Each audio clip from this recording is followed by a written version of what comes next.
చేస్తున్నావా? ఏంటి ఈరోజు చాలా అసహ్యంగా కనపడుతున్నావు? ఇప్పుడు నీకు అలాగే అనిపిస్తుంది. ఏ లేదు, నిజానికి చాలా అందంగా కనిపిస్తున్నావు అని జస్ట్ అలా మార్చి చెప్పాను.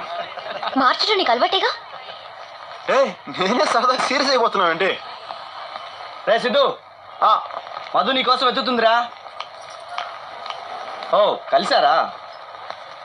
మధు నా కోసం వెతికావా? ఒక ముఖ్యమైన విషయం మాట్లాడదామని వచ్చాను, మర్చిపోయాను.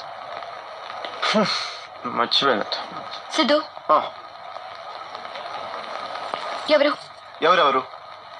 ఫోన్లో గీత. అదే ఎవరని? మా అమ్మ. అమ్మా? అవునా అమ్మ. మరి గీత అని పిలిచు.